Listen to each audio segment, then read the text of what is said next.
ఈరోజు మరి ఏకరీతి వృత్తాకార చలనం అనే టాపిక్ గురించి చర్చిద్దాం. మరి వృత్తాకార మార్గంలో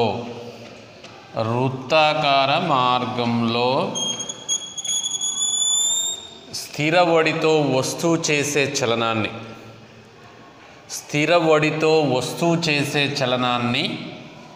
ఏకరీతి వృత్తాకార చలనం అంటారు. వృత్తాకార మార్గంలో స్థిరవడితో వస్తువు చేసే చలనాన్ని ఏకరీతి వృత్తాకార చలనం అంటారు. అంటే మనకు వస్తువు ఏ విధంగా చేయాలి అని అంటే, ఏకరీతిగా చేయాలి అంటే ఖచ్చితంగా ఆ వస్తువు మనకి ఎలా ఒక స్థిరవడితో చలించినట్లయితే మనకి ఆ వస్తువు చేసేటటువంటి చలనాన్ని మరి ఏకరీతి వృత్తాకార చలనం అంటారు. ఇక్కడ ఏకరీతి అనేది చలనం అంతా కూడా ఏకరీతి స్థిరంగా ఉండే వడికి వర్తిస్తుంది అన్నమాట.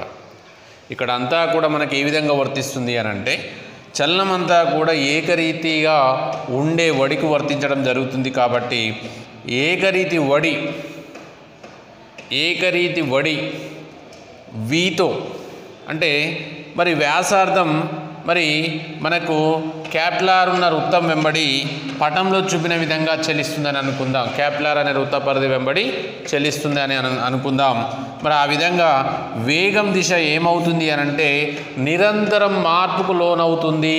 వేగం దిశ ఏమవుతుందంటే ఈ విధంగా మనకు మార్పు లోనవుతుంటుంది. కాబట్టి వస్తువు మరి ఏం చేస్తుంది అంటే త్వరణానికి గురవుతుందండి.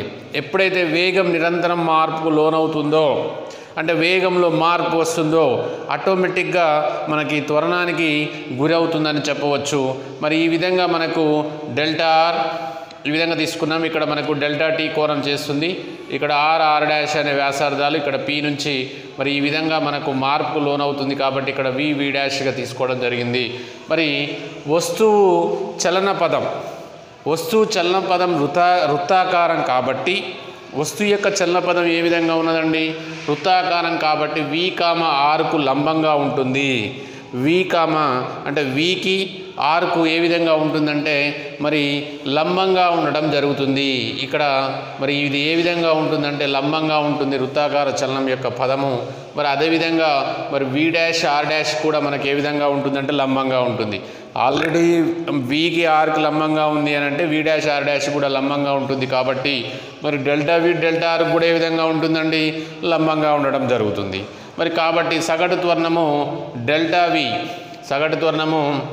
మనం ఇక్కడ సగటు త్వరణము ఇక్కడ తీసుకున్నట్టయితే ఈ సగటు త్వరణం ఏ అనేది మనకి ఏం తెలియజేస్తుందంటే A is equal to delta V by delta T. సగటు త్వరణము A is equal delta V by delta T దిశలో ఉంటుంది. కాబట్టి మరి రెండు స్థాన సదిశలు ఆర్ డాష్ల మధ్య కోణము మనము ఏమనుకుంటున్నామంటే డెల్టా టీ అనుకుంటున్నామండి. ఆర్ డాష్ల మధ్య కోణం.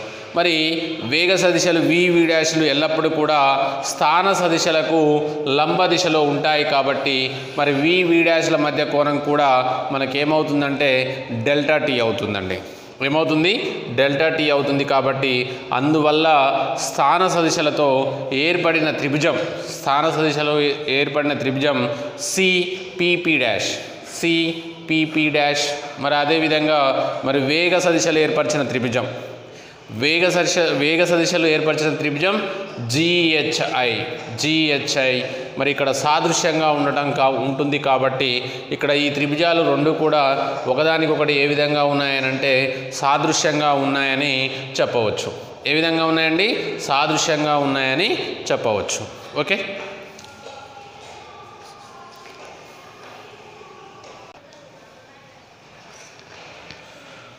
ఒక త్రిభుజంలోని పీఠం పొడవు భుజం పొడవుల నిష్పత్తి మరో త్రిభుజంలోని అదే నిష్పత్తికి సమానంగా ఉంటుంది. కాబట్టి ఇప్పుడు ఇక్కడ మనం చూసినట్టయితే delta V by V is equal to మరి ఈ త్రిభుజంలో చూస్తే డెల్టా ఆర్ బై ఆర్ అవుతుంది. కాబట్టి mod delta V is equal to విని తీసుకుపోయాం V mod delta R by R అవుతుంది. ఇక్కడ మనకి మరి సగటు త్వరణము చూసినట్టయితే A is equal to limits delta T tends to 0 mod delta V by delta T అవుతుంది. కాబట్టి ఇక్కడ limits delta T tends to 0, ఇక్కడ మాడ్ డెల్టా వి అంటే ఏమిటి అని అంటే V delta R by delta T అనమాట. అందుకనే వి బై ఆర్ బయటికి తీసుకున్నాం. Limits delta T tends to 0 mod delta R by delta T అవుతుంది. ఇక్కడ డెల్టా టీ విలువ స్వల్పంగా ఉంటే డెల్టా టీటా విలువ కూడా స్వల్పంగా ఉంటుంది. కాబట్టి చాపము పీ డాష్ని మరి సుమారు మాడ్ డెల్టా ఆర్గా తీసుకోవచ్చు. అందుకనే మరి mod delta R is equal to మనము దేనిగా రాసుకుంటున్నామంటే వి డెల్టా టీ. ఓకే, మరి mod delta R by delta T యువతలికి వస్తే మనకి ఇది ఏమవుతుందంటే వి అవుతుంది. కాబట్టి మరి ఇక్కడ అంటే ఇక్కడ స్థాన సదిశను ప్రకారం చూసినా కూడా మరి వేగం ఇంటూ కాలం కాబట్టి ఆ రూపంలో దీన్ని రాసుకున్నాం. మరి delta R by delta T is equal to V. మరి limits delta T tends to 0 mod delta R by delta T మనకి ఈజ్ ఈక్వల్ టు ఏమవుతుందంటే వి అవుతుంది. కాబట్టి అందువల్ల మనం అభికేంద్ర త్వరణాన్ని ఏ విధంగా రాసుకోవచ్చు అని అంటే దీని ప్రకారం మనము ఆల్రెడీ వి బై ఆర్ ఉంది కాబట్టి delta R by delta T అంటే మనకు already V by R, delta R by delta T మనకు వి అవుతుంది. కాబట్టి V into V square by R. కాబట్టి మరి ఇక్కడ A is equal to V square by R అవుతుంది. అంటే అభికేంద్ర త్వరణానికి సూత్రం ఏంటిది అని అంటే మరి A is equal to V square by R అవుతుందని చెప్పవచ్చు. ఈ విధంగా మనము మరి అభికేంద్ర త్వరణానికి సూత్రము A is equal to V square by R అవుతుంది.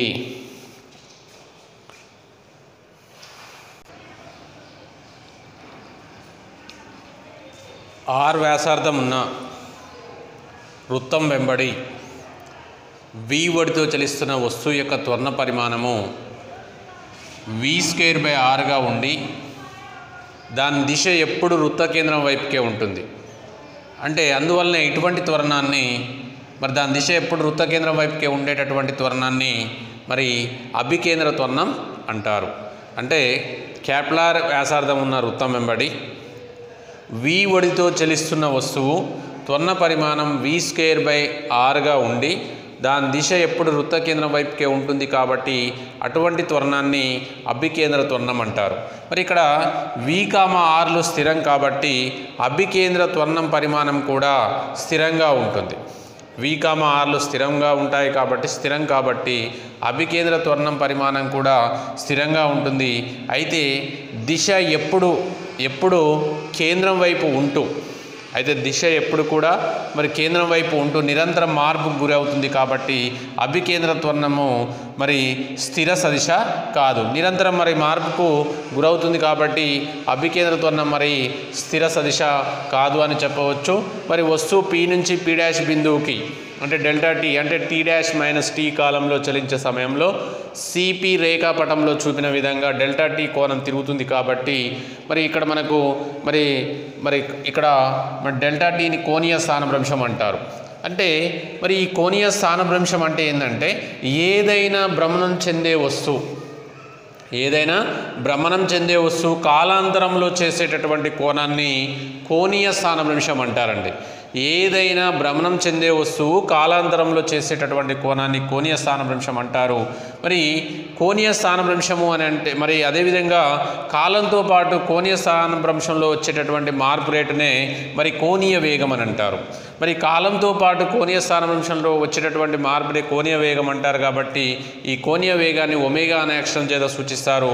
Omega del theta by del T అని సూచించడం జరుగుతుంది. మరి డెల్ టీ కాలంలో వస్తువు ప్రయాణించిన దూరము మరి డెల్ ఎస్ అయితే అంటే పీ డాష్ డెల్టా ఎస్ అయితే అప్పుడు వి ఈక్వల్ టు మనం ఏమని రాసుకోవచ్చు అంటే డెల్టా ఎస్ బై డెల్టా టీగా రాసుకోవచ్చు. V is equal to delta S by delta టీగా రాసుకోవచ్చు.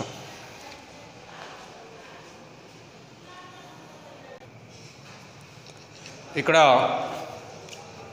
Delta S is equal to R delta T, V is equal to R into del theta by del T, V is equal to R into del theta by del T.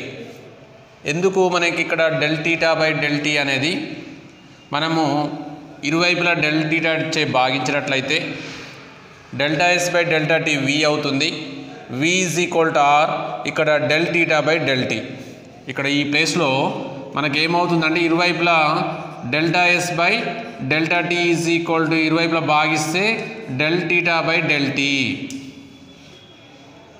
Okay, అంటే మనకేమవుతుంది del S by del T V అవుతుంది. R into del theta by del T అంటే ఇక్కడ V is equal to ఏమవుతుందండి del theta by del T omega, అంటే V is equal to R omega. అభికేంద్ర త్వరణం ఏసీని కోణీయ వడి పదాలలో కింది విధంగా వ్యక్తం చేసినట్లయితే AC is equal we square by are, అంటే సెంట్రిపెటల్ యాక్సిలరేషన్ కాబట్టి అభికేంద్ర త్వరణాన్ని సి అనే అక్షరం చేత సూచిస్తున్నాం. ఇక్కడ ఏసీ అని ఇట్లా కింద చూపించడం జరుగుతుంది. మరి a equal we square by are అంటే వి అంటే ఆర్ ఒమేగా కాబట్టి మరి ఆర్ స్క్వేర్ ఒమేగా స్క్వేర్ అంటే omega square r square by are ఉంది కాబట్టి ఆర్కి ఇది పోతే ఒమేగా స్క్వేర్ ఆర్. మరి ఏ ఈక్వల్ ఏమవుతుందంటే ఒమేగా స్క్వేర్ ఆర్ అవుతుంది. ఏ ఈక్వల్ ఏమవుతుంది ఒమేగా స్క్వేర్ ఆర్ అవుతుంది. ఒక పరిభ్రమణం పూర్తి చేయడానికి వస్తువు పట్టే కాలాన్ని ఆవర్తన కాలం టీ అని అంటారు. మరి ఒక సెకండ్లో చేసే పరిభ్రమణాల సంఖ్యను పౌనపున్యం న్యూ అంటారు. అంటే న్యూ అనే అక్షరం చేత సూచించడం జరుగుతుంది. ఒక సెకండ్లో చేసే పరిభ్రమణాల సంఖ్యను పౌనపున్యం న్యూ అంటారు. మరి వస్తువు చలించిన దూరం ఎస్ ఇస్ ఈక్వల్ మనకి ఏమవుతుందండి 2πr. మరి అందువల్ల v equal to 2πr by T. Okay, వేగం సూత్రం ప్రకారం 2πr by T. v is equal ఏమవుతుందండి 2πr న్యూ అవుతుంది. ఎందుకు 1/t అంటే మనకేంది ఒక సెకండ్ కాలంలో వచ్చే కంపనాల సంఖ్యను పౌనపున్యం అంటారు కాబట్టి 2πr న్యూ. మరి పౌనపున్య పదాలలో రాసుకుంటే omega is equal to 2π nu అవుతుంది. ఒమేగా ఈజ్ ఈక్వల్ టు ఏమవుతుందండి 2π న్యూ. మరి ఇక్కడ ఎందుకు 2π న్యూ అంటే ఒమేగా ఈజ్ ఈక్వల్ మనకు 2π బై టీ అని తెలుసు. 2π బై టీ అంటే మనకేంది మరి 2π న్యూ అవుతుంది కాబట్టి అదేవిధంగా v is equal to 2πr okay new అని రాసుకున్నాం. Okay, v is equal 2πr new. ఇక్కడ అభికేంద్ర బలం కూడా రాయాలి అని అంటే అభికేంద్ర బలం ఒమేగా స్క్వేర్ ఆర్ కాబట్టి ఒమేగా అంటే మనకేం తెలుసు ఒమేగా అనేది మరి 2π న్యూ కాబట్టి ఒమేగా అంటే మనకు 2π న్యూ. ఆల్రెడీ ఒమేగా స్క్వేర్ ఉంది కాబట్టి 2 4 మరి అదేవిధంగా పై స్క్వేర్ మరి అదేవిధంగా న్యూ స్క్వేర్ మనకి ఇక్కడ ఇదేమవుతుందంటే ఆర్ అవుతుంది. ఈ విధంగా పౌనపున్య పదాల్లో అభికేంద్ర త్వరణాన్ని అదేవిధంగా మరి ఈ విధంగా రాయడం జరుగుతుంది. మరి అదేవిధంగా కోణీయ త్వరణాన్ని మరి అదేవిధంగా మనం ఈ విధంగా రాయవచ్చు అని చెప్పవచ్చు. అంటే కోణీయ వేగాన్ని ఒమేగా అనే అక్షరం చేత సూచించాం కాబట్టి omega is equal to 2π nu అవుతుంది. అదేవిధంగా మనము మరి v ఈజ్ ఈక్వల్ ఇక్కడ 2πr న్యూ అవుతుంది.